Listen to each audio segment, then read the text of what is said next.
ქაღალდის ვეფხვია რუსეთი. ეს ფაქტია.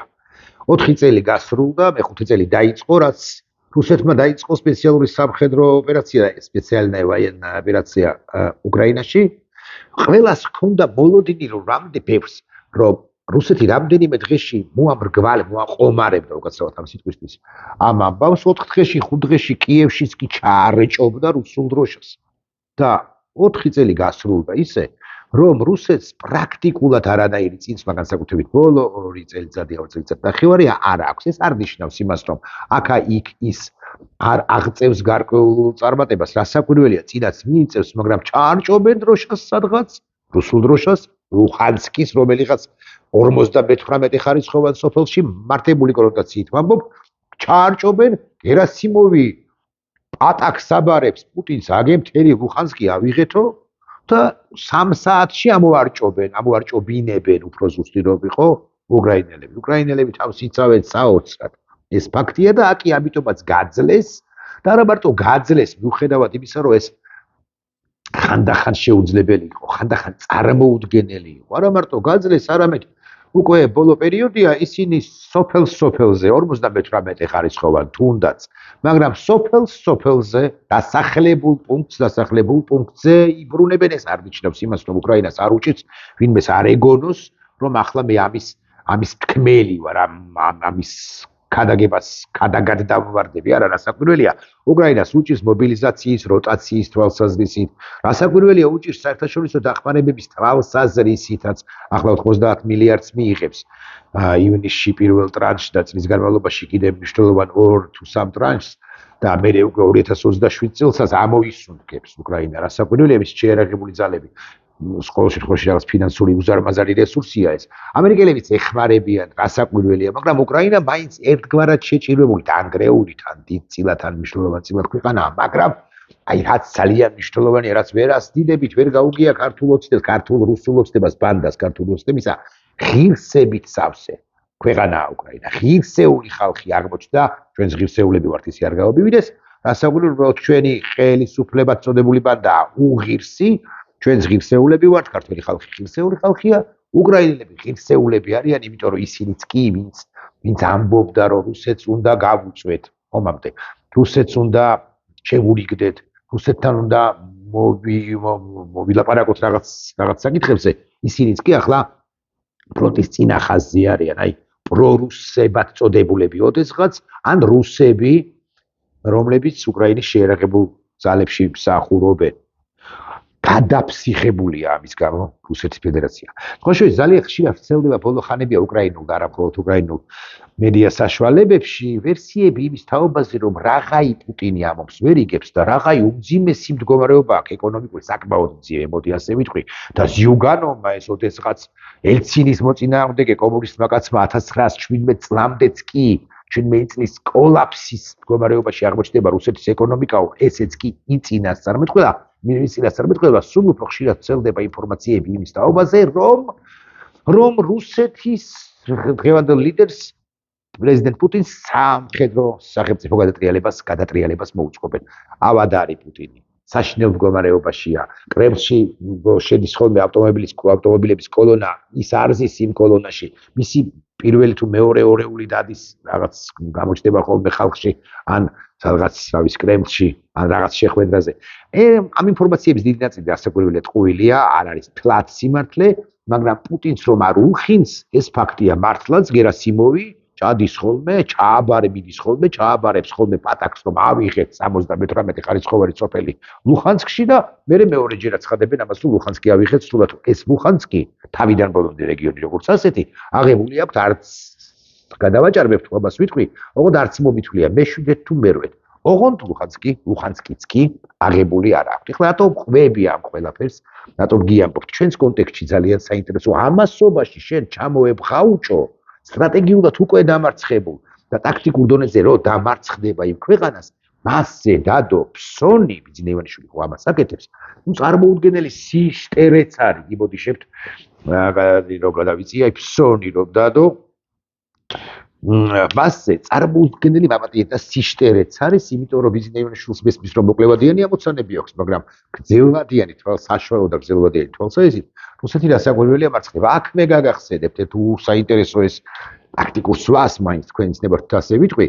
პრეზიდენტმა ზელენსკიმაც კი და უკრაინის ხელისუფლებამ ზოგადად რუსებს პუტინს შეუთვალა ჩვენ შევხვდებით სადაც იტყვით ბელარუსისა და რუსეთის გარდა, მინსკისა და მოსკოვის გარდა. რუსებმა ცოტა შორი დაიჭირეს. ეხლა ჩვენ უფრო მნიშვნელოვანი საკითხები გვაქვს გადასაწყვეტიო, მოსაგვარებელიო.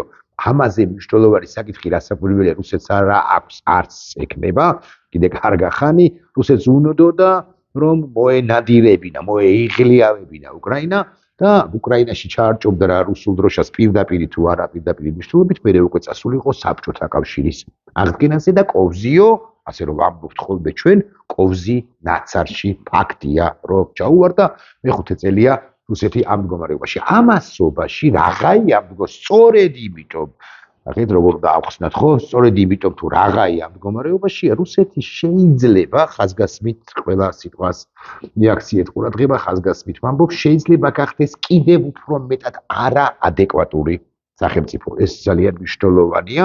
არაადეკვატური სახელმწიფო საერთაშორისო ფრონტზე, საერთაშორისო ვითარებაში, საერთაშორისო ასპარეზზე თუ გნებავთ ასე ვიტყვი და რა იქნება მისი არაადეკვატურობის კიდევ ერთხელ და კიდევ ერთი მადასტურებელი ის რომ რუსეთმა შეიძლება ამასობაში შეუტიოს აღმოსავლეთ ევროპის ცალკეულ სახელმწიფოებს. კერძოდ იგულისხმება მაინც ბალტიის სახელმწიფოები, კერძოდ იგულისხმება ლიეტუვა და პოლონეთი თუ გნებავთ ასე ვიტყვი, იმიტომ რომ კალინინგრადისკენ გაჭრას ხაზი და მიერთოს კონტინენტური რუსეთი ამას არ ქვია, მაგრამ რუსეთის ძირითად ნაწილთან მიაერთოს კალინინგრადის ოლქი, რომელიც მოწყვეტილია, იცით თქვენ და რეალურად ექსკლავია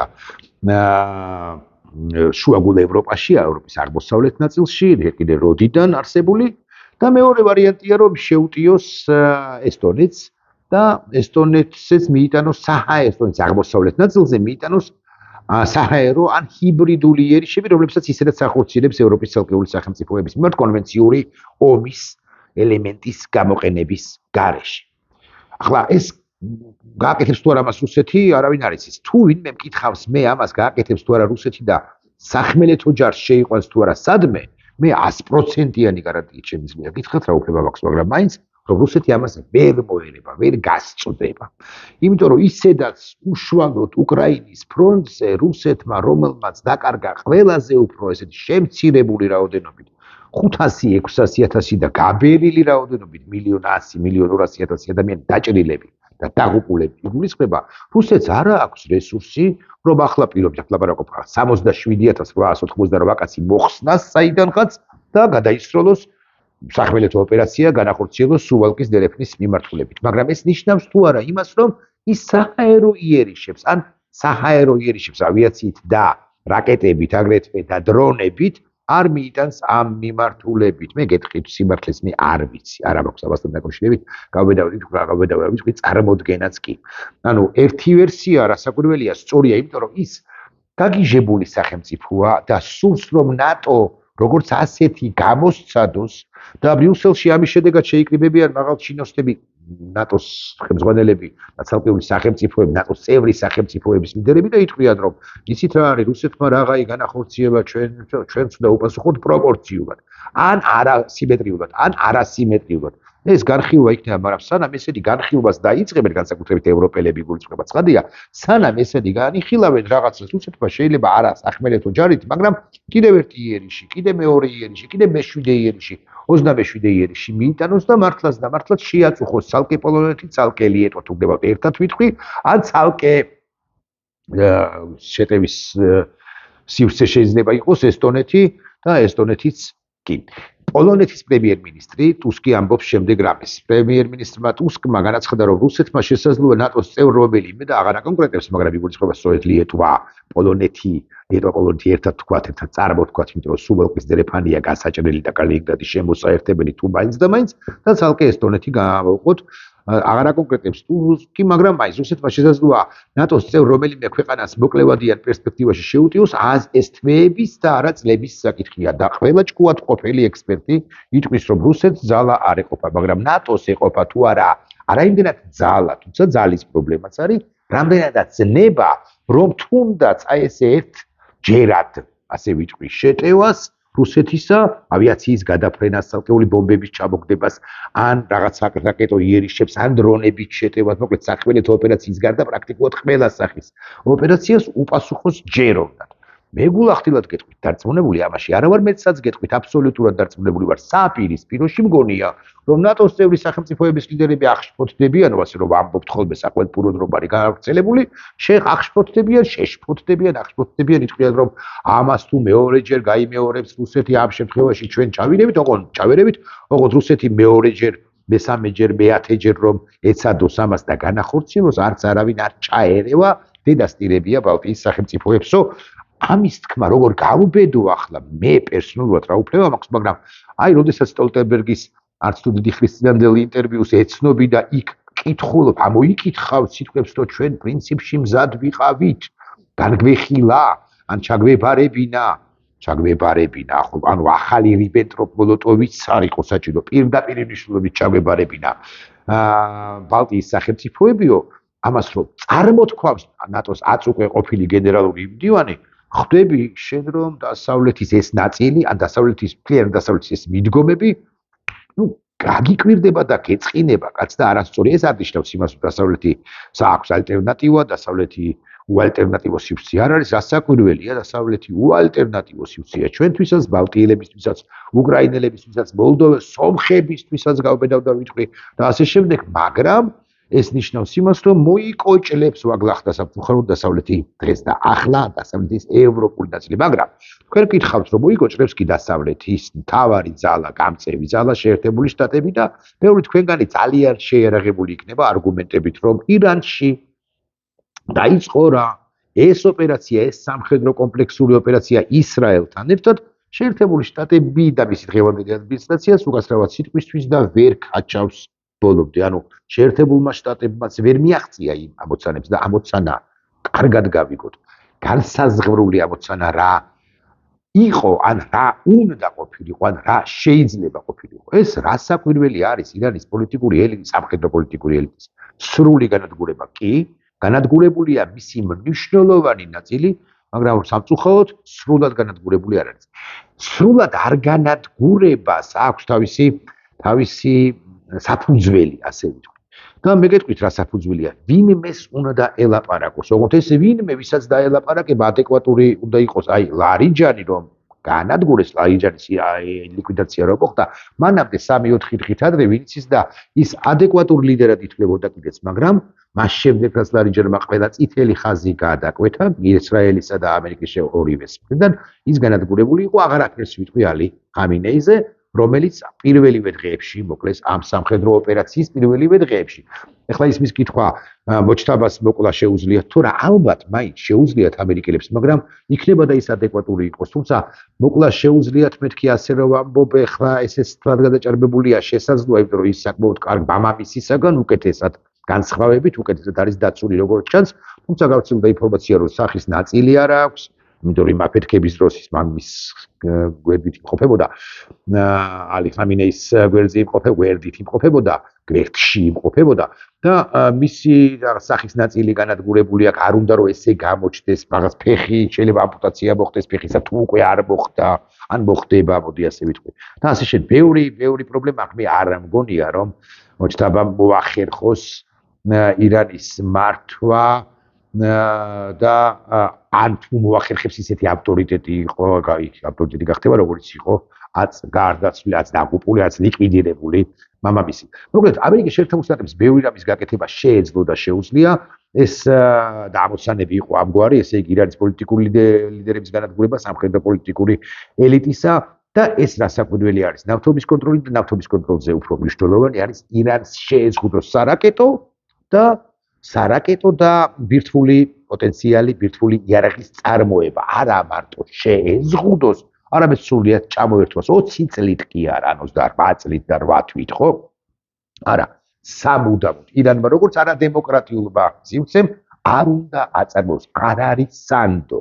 ჩრდილოეთ კორეაც არ არის სანდო, ჩრდილოეთ კორეაზე რომ დაუშვეს ეს, გავბედავდა ვიტყვი ეს იყო არასწორი ქმედება, მაგრამ უკვე მომხდარი ამბავია და აი ირანს დამატებით სხვა არადემოკრატიულმა სივრცეებმა ქვეყნებმა არ უნდა შექმნან ბირთვული იარაღი. ეს არის დასავლეთის წამყვანი სახელმწიფოს შეერთებული შტატების მიდგომა, მაგრამ ასრულებს კი ამოცანას. ყველაფერს დავარებოთ თავი, ბოდიშ ვიხდი, გადაფუძნეთ ყველაფერი, იმსახურებდა თუ არა ალი ხამინეის რეჟიმი ასეთ სერიოზულ თავდასხმებს და შეტევებს იერიშებს იმის გამო, რაც მან გააკეთა 2 დღის განმავლობაში იანვრის თვეში. რა გააკეთა? 36,000-ზე მეტი, პრაქტიკულად 40 ვიცით.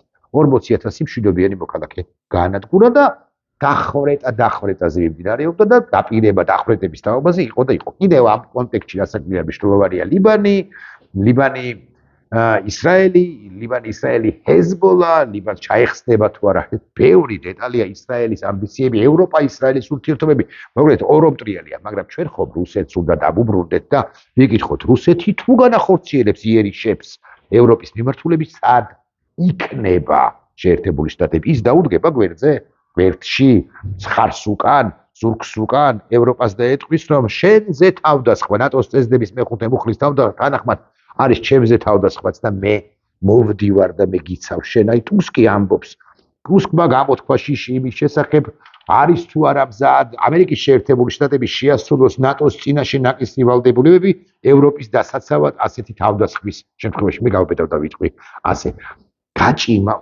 ალბათ გაჭიმავს შეერთებული ყველაფერს მაინც უნდა დავუხსნათ ეს სიტყვა ალბათ, ხო, გაჭიმავს შეერთებული შტატები ამ პროცესსაც, იმიტომ კი არა რომ ტრამპი რაღაც პუტინის აგენტია. არამედ იმიტომ რომ ტრამპს თავისი სერიოზული წონიანი, ბევრი საზრით ხოთაშორის არადამაჯერებელი, მაგრამ წონიანი არგუმენტები აქვს ევროპის მისამართით დაგეცვათ რა თავი. თავად დაგეცვათ თავი, თან მომზადებული ყავით, ამდენი დრო გქონდათ, თავდაცვის ხარჯები გაგეზარდათ და დამეხმარეთ. თუ არა ხოთაშორის ირანის კონტექსტში თქვენმე, ევროპას აქვს თავისი არგუმენტები, რატომ არ დაეხმარა?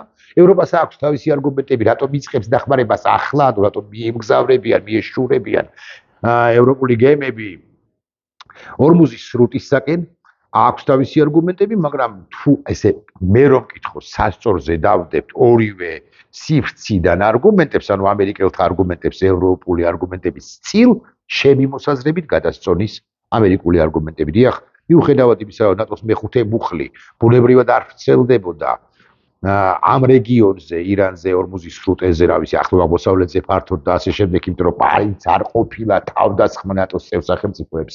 მიუხედავად იმისა, რომ ამბიციურმა ტრამპმა და ამბიციურმა შეერთებულმა შტატებმა ძაღლადაც არ წააგდო ევროპის კონტინენტი, ნატოს დანარჩენი სახელმწიფოები და არ შეუთარხმა ამ ოპერაციის თაობაზე, მე ვიცოდი მეთქი ასე ვიტყვი, აი ამ ოთახში მყოფმა რომ იწყებდნენ ოპერაციას, მე ვარაუდობდი და ვჭრედდი რა, ბუნებრივია სტარბერმა მეტი იცოდა ჩემზე, ხო?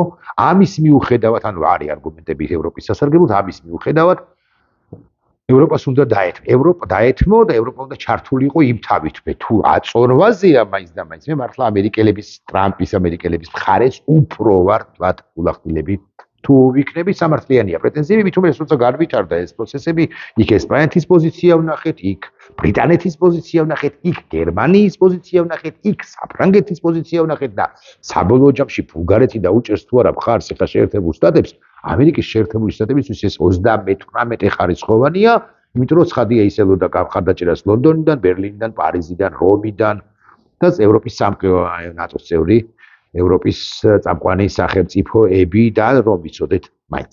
ხო, ეხლა აქედან გამომდინარეც ვიკითხოთ, იქნება კი ტრამპი ჩვენეული გაგებით ადეკვატური? მე ეჭვს გამოთქვამ რომ არა. და ეს ყველაფერი კიდე მაღალი ალბათობით უფრო დიდ კონფლიქტში გადაიზრდება, მაგრამ როცა ვამბობ რომ არ იქნება ტრამპი ადეკვატური, მეთქი ამერიკის შეერთებული შტატები მაინც გულისხმობ პირველ ეტაპს. რუსეთი, როდესაც მადამოსული ხდება და მას არ პასუხობენ, ის კიდევ უფრო მეტ, ბოდიშ ვიხდი ამ სიტყვისთვის, მაგრამ კიდევ უფრო მეტ ძალადობაზე, საბოდიშო რა არის, ხო, გაუპატიურების მცდელობაზე მიდის ეს დედასაიმასქნებელი ქვეყანა სხვა ქვეყნებისა, როცა მას წინააღმდეგობა არ ხდება, ან სათანადო ჯეროვანი წინააღმდეგობა არ ხდება და გათამამებული, გათამხედებული, გულმიცემული რუსეთი, თუ მას გაუვიდა 2-ჯერ, 3-ჯერ, ის 4-ჯერ, 5-ჯერ, 7-ჯერ, 8-ჯერ დასაკვირველია კონვენციურობს, ოღონდ ხახმელეთო ჯარების გამოყენების გარეშე დაიწყებს თუ მიმართავს, რომ მართლა დაითრიოს ეს, შემოიერთოს ეს კალინინგრადი, ბოდიშს ვიხდი, ბანემ ვიტყვი, რუსეთი ქმნის ახალ მითს იმის თაობაზე, რომ ევროპა, ნატო აპირებს კალინინგრადის ხელში ჩაგდებას კენიგსბერგი ყოფილი კალინინგრადის ოლქის და კალინინგრადის ხელში ჩაგდებას და აი ამიტომ защищая национальные интересы России ან რუსეთის სახელმწიფო ნაციონალური ინტერესის დასაცავად გავაკეთებ მე ამასო ეს მითი იქმნება სწორედ იმისთვის რომ გაამართლოს რუსეთმა უკვე შემდგომი იერიშები კვლავ ვიმეორებ ლიეტვა ესტონეთის ერთად და ესტონეთი ლიეტვა უკაცრავად პოლონეთის ერთად და ესტონეთის მიმართულებით უკვე რომელიღაცებაზე თუ დასჭირდა ესტონეთი იმიტომ რომ ესტონეთი მაინც ყველაზე ჩრდილოეთით მდებარე და გავბედავდებით უკვე ნაკლებად დაცული სახელმწიფოა თუმცა ესტონეთსაც დაიცავს საჭიროების შემდგომ, მონდომების შემთხვევაში ევროპული სივრცე. და აი ეს ყველაფერი რაღაცა წავიკითხეთ, რაღაცა მომისმინეთ და ასე შემდეგ, ეხლა ისმის კითხვა მაშვი. ვინ არის ევროპის კონტინენტის დამცველი, ასე ვთქვი, როგორ გონიათ. და ეს ყველაფერი საშუალო და გრძელვადიან პერსპექტივაში რუსეთში რა გამოიწვევს. მე გეტყვით, რომ დეზინტეგრაციული პროცესები მათ შორის ამის გამო, რომ ეწარუმატებელი იქნება საბოლოო ჯამში და დიდ რესურსებს წაიღებს და ეკონომიკას რუსეთისა კიდევ უფრო მეტად დაერხება და ასე შემდეგ და ადრე თუ გვიან შეერთებული შტატების უფრო ადრე ვიდრე გვიან ჩაერთვება ამ პროცესში და ევროპის მობილიზაციაც მოხდება და რუსეთისათვის ასიმეტრიული პასუხისგაცემის მცდელობასაც ექნება ადგილი. ამის შედეგად რუსეთში ეს დეზინტეგრაციული პროცესები წავა ეკონომიკურ ნიადაგზე, ნაციონალურ ნიადაგზე, სადღაც ეკონომიკურ ნიადაგზე. და სადღაც ნაციონალურ ნიადაგზე. ნაციონალურ ნიადაგზე შეიძლება ჩრდილო კავკასიაში.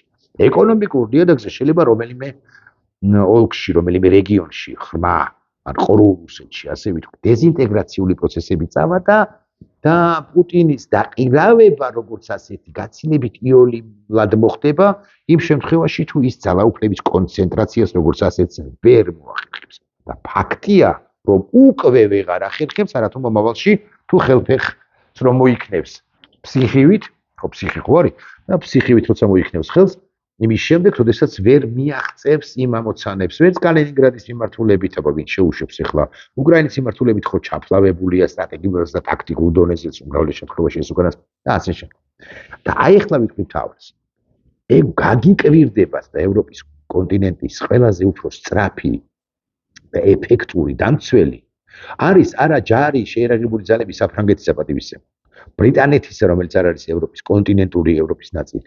გერმანიისა, რომელიც ცდილობს და ამბობს ხინჩად გრძნობს თავს, რომ აი ახლა მე თუ გადავიარაღდები, ნახეთ რამდენს მართლაც პოტენციალი ასაკულია გერმანიას უზარმაზარია. არ ლაპარაკობ ახლა მე რაღაც ბულგარეთზე, უნგრეთზე, ჩეხეთზე, ბალტიის სახელმწიფოებზე, თუნდაც პოლონეთზე, თუმცა პოლონეთი საკმაოდ განვითარებული ქვეყანა არასაკუთრებით. არა, განვითარებული და მძლავრი ქვეყანა. თავარი მცველი ევროპის უსაფრთხოებისა არის კი არა იქნება მომავალში. აქ ახლა თქვენ უნდა ჩაისუნთქოთ წესით. დაახლოებით 3 წამი, 5 წამი გაჩერდეთ, მრავალ წერტილი დავსვათ წესით და თქვათ ასე. მომავალში ევროპის კონტინენტის თავარი მცველი იქნება ქვეყანა, რომელიც შეიძლება სულაც არ იყოს, აი და პარადოქსია, და ბედის ირონია, რომელიც შეიძლება სულაც არ იყოს ევროპის დანარჩენ ბევრ სახელმწიფოსთან ერთად, ევროპის ერთიანი უსაფრთხოების სისტემის ნატოს წევრი სახელმწიფო. ან იყოს შესაძლოა. მე მგონი რომ მაინც იქნება უბრალოდ მოდერნიზებული, მაგრამ ახლა რომ არ არის, ეს ფაქტია. ევროპის მთავარი მცველი სახელმწიფო უკვე მომავალში ახლა უკვე და მომავალში უფრო იქნება უკრაინა და უკრაინის შეერაღებული ძალები. ეს ყველაფერი ხო კარგად ავხსენე. ანუ ერთიანი სისტემა უკრაინასთან, რომელიც ომში გამობრძმენდილია, რატომ არის უკრაინა ხა მაგარი ქვეყანა ყველაფერთან ერთად, იმიტომ რომ 4 წლიანმა ომმა, 4 წლიანმა მიწის ჭამამ, სისხლის ხრამ, ოფლის დენამ 4 წლის განმავლობაში სროლამ, თავდაცვამ და თავდასხმამ გამოჭედა უკრაინული ფოლადი. უკრაინა გამოჭედა როგორც მებრძოლი სახელმწიფო, რომლის იდენტობის ნაწილი გახდა ბრძოლა, იდენტობის მთავარი ნაწილი გახდა ბრძოლა. ბრძოლის გარეშე უკვე უკრაინა წარმოუდგენელი ქვეყანაა. და თუ უსაფრთხოება შემორღვეულია რომელიმე ევროპულ სახელმწიფოში, დასაკვირველია მიმართავს ესტონეთი. კარგი გაგებით, საცოდავი პატარა ესტონეთი. მიმართავს ბრიუსელს, რომელშიც მსჯელობენ, მაგრამ უკრაინა იღებს გადაწყვეტილებას, რომ აღკვეთოს რუსული იერიშები ესტონეთის მიმართულებით თავად დამოუკიდებლად იმისა, ბრიუსელი რამდენი ხნის განმავლობაში ჩაიყრის შაქარს ჩაიში თუ ყავაში და რამდენი ხანი მოისვენებს თუ იქნება აღშფოთება შეშფოთების მდგომარეობაში. კვლავ ვიმეორებ ევროპულ სივრცეს, ნატოს სივრცეს, როგორც ასეთს ალტერნატივა არ აქვს, მაგრამ უკრაინა დამოუკიდებლად მოქმედი ტიპის არის საკუთარი შეერაღებით 45%-მდე ავიდა საკუთარი წარმოება, მათ შორის დრონებისა, რომლებსაც საკუთარი თავი, მაინც ასე ვთქვათ, ჯერ არ ამოუწურავთ, კი მე ავიდნენ რაღაც უმაღლესი პილოტაჟია, რაც საკვირველია 780-ი დრონი არსებობს და უკრაინა აწარმოებს ამ 780-დან 777-ს და დანარჩენ 3-ს ყიდულობს, მესხადი არის ცხებით ვუტრირებ, ახლა რიცხვით მანიპულირებ, ულახტულს გეტყვით, მაგრამ მაინც უკრაინა არის თვითკმარის სახელმწიფო და ესტონეთს შესაძლოა იმას არა გერმანიას არც დასჭირდეს, მაგრამ ესტონეთს, ჩეხეთს, ლიეტვას, ლატვიას, პოლონეთს ნაწილობრივ, სლოვაკეთს ის როყავს პრორუსი ლიდერი მოსკოვში რომ უნდა ჩასვლა 9 მაისს როგორმე, ასე შემდეგ, ასაკვირველია. უკრაინა დაიცავს და უკრაინა ხდება აღმოსავლეთ ფლანგზე კი არა. თუნდაც ვიტყვი რომ რეგიონული დიდი მოთამაშე გახდა, მაგრამ შეიმოსაზრებით უკვე სოფლიო ან მოდი ასე ვიტყვი, ამ კონტინენტის უმნიშვნელოვანესი მოთამაშე არის ანგარიშგასაწევი. ეხლა კითხვა ვიქტორინა. სად არის ამასობაში გრიგოლიჩი? მას თუ გონია რომ საშუალოვადიან პერსპექტივაში ან გრძელვადიან პერსპექტივაში რუსეთი იმარჯვებს, წარეცდება. არ გონია? მას თუ გონია რომ ახლა დროებით დაუჭერს მხარს რუსეთს, როგორც ძლევამოსილ სახელმწიფოს და მე საჭიროების შემთხვევაში შეცვლის პოზიციას, ის და არის გათვლილი. უკრაინა დაიცავს ევროპას, უკრაინა დაიცავს საკუთარ თავს და რუსეთს ერხევა პუტინს. სანეძლაოს ჩამოვდივარ, რომ 28 წლამდე პუტინი უშუალოდ ვერ გაკაჭებს. დაიბრიდება? არ ვიცი, დაბრიდავე? არც ეს არ ვიცი. მაგრამ პუტინი რომ აღარ იქნება 28 წლის იანვარში რუსეთის პრეზიდენტი და ცოცხალი ან იქნება ან არა, მაგრამ იმ შემთხვევაში კი თუ ცოცხალი იქნება საპატიმროში, ამაზე სანეძლაოს ჩამოვდივარ. ეწყიდება ეს, იმდა ვასახელოთ. ბიზნე ივანიშვილს, პირველ ყოვლისა, მაგრამ რა ვქნათ, ნახვამდის.